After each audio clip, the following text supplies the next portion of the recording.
And in the world of sports, Finidi promises to scale every hurdle after unveiling her Super Eagles coach.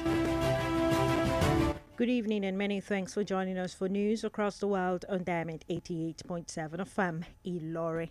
I am Omonike. Babatunde. You can listen to us via our website at www.diamondfm.net or watch us live on Facebook at Diamond 887 FM. You can also download our app on Play Store, Diamond 887 FM. We'll bring you details of the news after this break. Don't go away, please. Is there any opportunity in this country? I don't lose hope. Oh my God, jackpot. Leaving the country may not be the solution that you think it is. Don't make leaving Nigeria the only solution to your life's challenges. Japa because you want to, but stop raising it as a solution to national issues that you can work on and fix. Nigeria will always be your home, and together we can make it better. This message is reaching you from Diamond 88.7 FM Ilorin.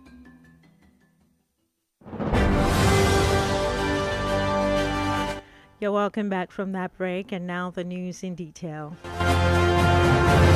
President Bola Ahmed Tinubu has launched a campaign to promote inclusive education, skill development, and gender equity.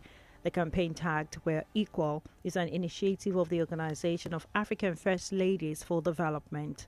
A statement sent by the Special Advisor to the President, Media and Publicity, Ajurin Gelali, said the campaign focusing on health, education, economic empowerment and gender-based violence has been launched in 15 African countries in different iterations. Speaking at the launch of the campaign at the State House, President Tinubu saluted the commitment of African First Ladies as members of OAFLAD to advance gender equality and narrow the gender gap across the continent. President Tinubu noted that the launch of the campaign in Nigeria coincided with the reintroduction of the alternative art school for girls advanced by the First Lady, adding that the initiative offers a second chance to young girls who have dropped out of school to continue their education and fulfill their dreams and aspirations. Still with the presidency, President Bola Ahmed Tinubu has sworn in two commissioners from Ogun and Osun State as members of the National Population Commission.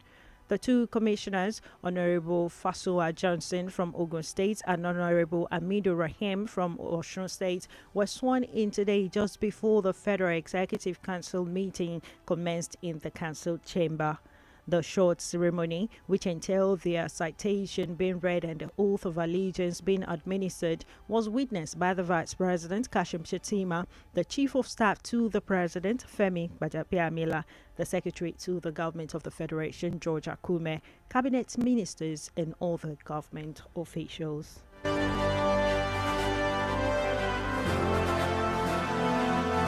The Independent National Electoral Commission, INEC, has announced that it will start the continuous voter registration CVR in Edo and Ondo State, where governorship elections will be holding later this year. The INEC chairman, Mahmoud Yakubu, disclosed this today during a meeting with the leaders of political parties held at the Commission's headquarters in Abuja. The CVR in Edo and Ondo State will take place simultaneously from Monday, 27th May 2024 to Wednesday, 5th June 2024 from 9 a.m. to 3 p.m. daily, including the weekend.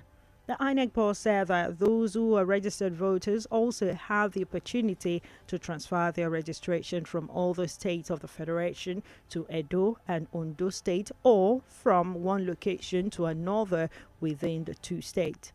He, however, warned that persons who have registered before should avoid registering again, as the CVR is open only for new registrants and those who seek to transfer their registration.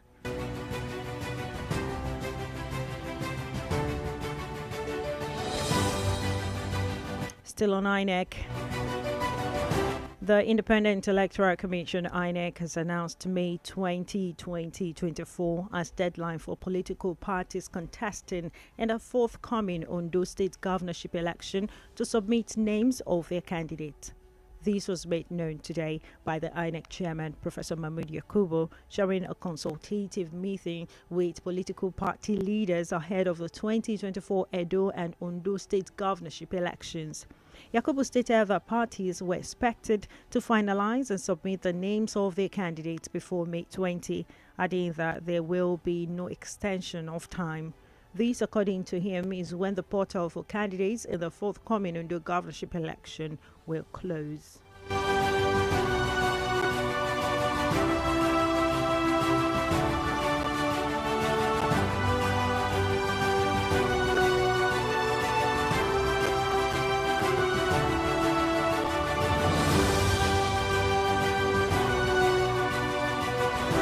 Still on local stories. Earlier today, members of the organized labor were out en masse nationwide to protest the hike in electricity tariff. The situation was not different in Ilori, the Kwara State capital, as members of labor unions led by the chairman, Nigerian Labour Congress NLC Kwara State chapter, Comrade Muritala Olayinka, at 8 a.m. today locked the entrance gates of the Ibadan Electricity Distribution Company they say, to located at Challenge in Ilori, leaving banners with inscription like "Tax policy is another form of corruption. Stop inflicting additional injury to workers. We need living wage only." In his response, Comrade Olayinka, who spoke in defense of the action of organized labor, noted that the protest might continue tomorrow should the body of the national level give the approval. We are expecting national directive. It depends on the directive given to us. We are still waiting for their directive later in the day. All right. Mrs. Idris Khadija, who was at the office with the intention of making payment for her meter, expressed her disappointment and added that the policy will cause more harm than good for the masses. Reduce it. The cost is too much. So that is what caused them to close the gates. So I now sit down that I have been coming here every time. I come here today, come here tomorrow. I'm tired of it. You can see me that sitting down now. So I'm just tired of it because I'm coming from the work. So that's what. Do you support the call for the reduction? Yes, I support it now. I support it that they should reduce the tariff, because that is where we poor people is enjoying. So in a situation where this thing is very high, so it means that they don't help the poor people, the masses. It could be recalled that the National Electricity Regulatory Commission (NERC) announced a hike in the electricity tariff for Band A customers at a press briefing in Abuja on 3rd of April, revealing that those affected would pay 225 naira per kilowatt, up from the previous rate of 68 naira per kilowatt.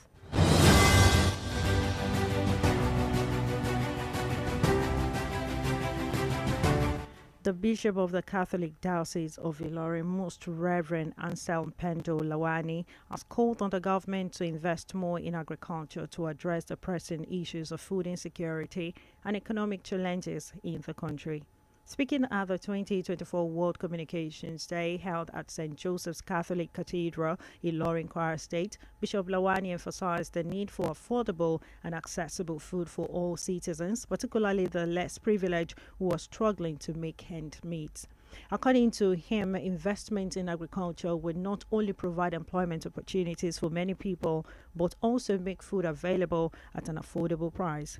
Bishop Lawani also highlighted the importance of regulating artificial intelligence (AI) to prevent its abuse and ensure it is used positively. The bishop also expressed concern about the diminishing ability of humans to think and reason critically due to over-reliance on technology.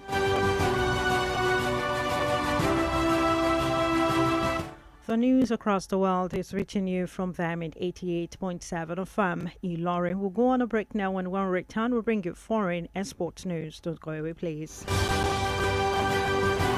Follow 88.7 FM. Ilori. Now we'll move on to the foreign stories. On the foreign scene, 3 young children were killed in a landslide in Hanoi after soil and rock fell from a hill onto a place center after heavy rain. Vietnam's capital city experienced heavy rain, lightning, and thunder for more than an hour, flooding streets and disrupting traffic. The rain caused a sudden landslide in Bai Trai commune in the suburb of Hanoi. The soil from the hill made the wall of the building collapse, burying the children who were aged between 3 and 5 years old. State media said soil filled the play area when a 10-meter-long wall gave way. Scientists have warned extreme weather is being intensified by global warming. Still on the foreign scene, river levels are on the rise again in the flood-stricken Brazilian state of Rio Grande do Sul after more heavy rains on the weekend. The Taquari and Can rivers have burst their banks and are causing fresh flooding in the interior of the state. More than 500,000 people have been displaced from their homes and 147 are confirmed to have died in the floods. Rescue workers continue to search for people who are missing. The rise in the water levels of the Taquari and Can is particularly worrying because the two rivers flow into the Queibal, which has already caused severe flooding in the state capital, Porto Alegre.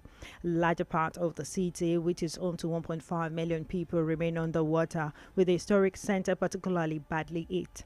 Brazilian President Luiz Inácio Lula da Silva has delayed his planned visit to Chile to coordinate the government response.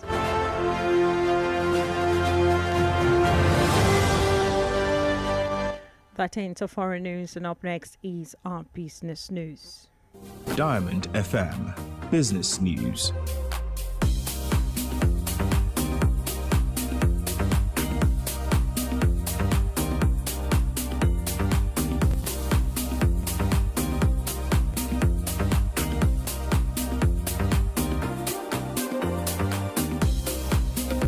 In business news, Taiwan's ambassador to Nigeria and representative Taipei Trade Office Andy Yikping Lui has urged Nigeria to renew the investment protection agreement it signed with the country 33 years ago. Yingping Lui, who spoke in Lagos at a media forum, said the renewal of the trade agreement signed in 1991 is essential to enhancing Taiwan's trade with Nigeria. He noted the former military head of state, Ibrahim Babangida's administration, established diplomatic relations with Taiwan in 1991, stressing that the renewal of the agreement is essential to provide a safer climate for investment and investors from both countries. Taiwan's trade with Nigeria is about $1 billion since 2022. However, investors from the Asian country have indicated interest to expand investment in technology, education, agriculture, among others.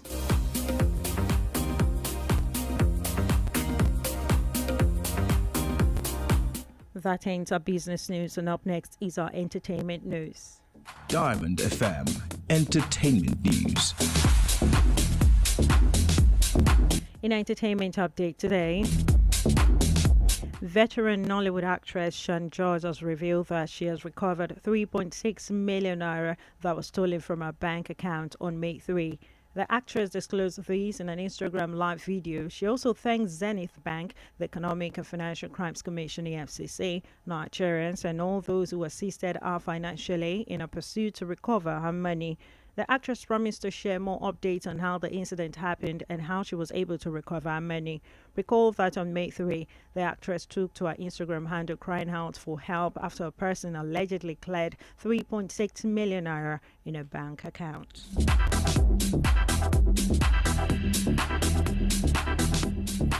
That ends entertainment news, and up next is news from the world of sport.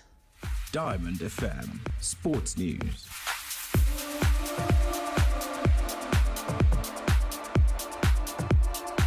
From the exciting world of sport, Super Eagles head coach George Finidi is confident of delivering for the team, but admitted that the task ahead is enormous. Finidi was unveiled as the team's head coach today in Abuja, weeks after his appointment as a substantive gaffer for the three-time African champions. Hours after the event, the former international took to his social media platform to express hope for better days for the Super Eagles. The former Iyimba coach thanked the Nigerian Football Federation, NFF, and Ministry of Sports Development and Nigerians for their trust in him. The coach's immediate task will be qualifying Nigeria for the 2026 World Cup. He begins that duty next month when the Super Eagles host South Africa in a qualification match for the event before playing against neighbours Benin Republic.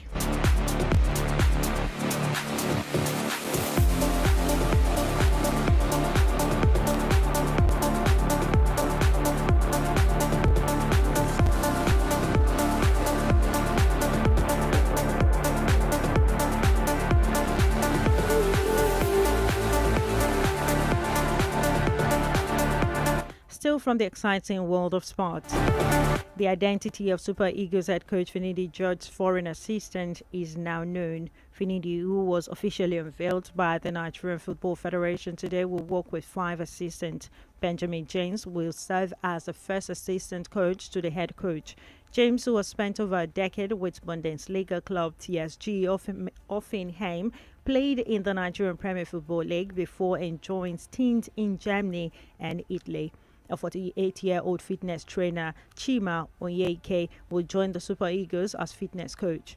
He has worked as a fitness coach at Russian club Anze, Greek club POAK, and Bundesliga outfits VfB Stuttgart. Former internationals Daniel Amakachi and Olatunji Barawa will take up the role of second assistant coach and goalkeepers trainer, respectively.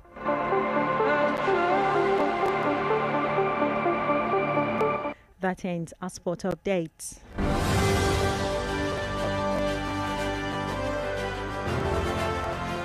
With that, we've come to the end of news across the world. But before we go, here's a recap of the major highlights. We brought it to you that President Tinubu launched his campaign for inclusive after unveiling as Super Eagles coach.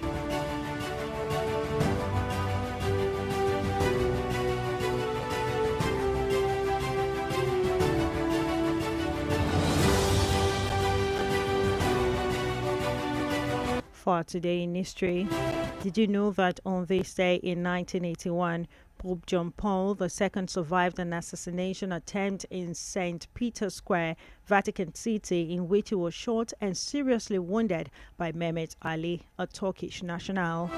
Now you know.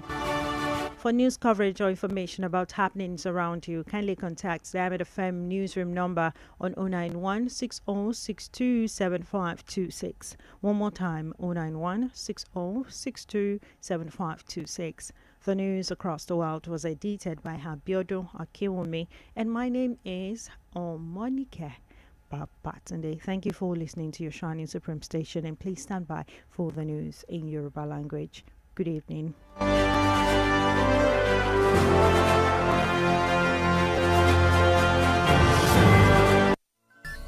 From news to sports, current affairs to entertainment, beautiful music, amazing programs, we got you all covered at Diamond 88.7 FM. Ladies and gentlemen,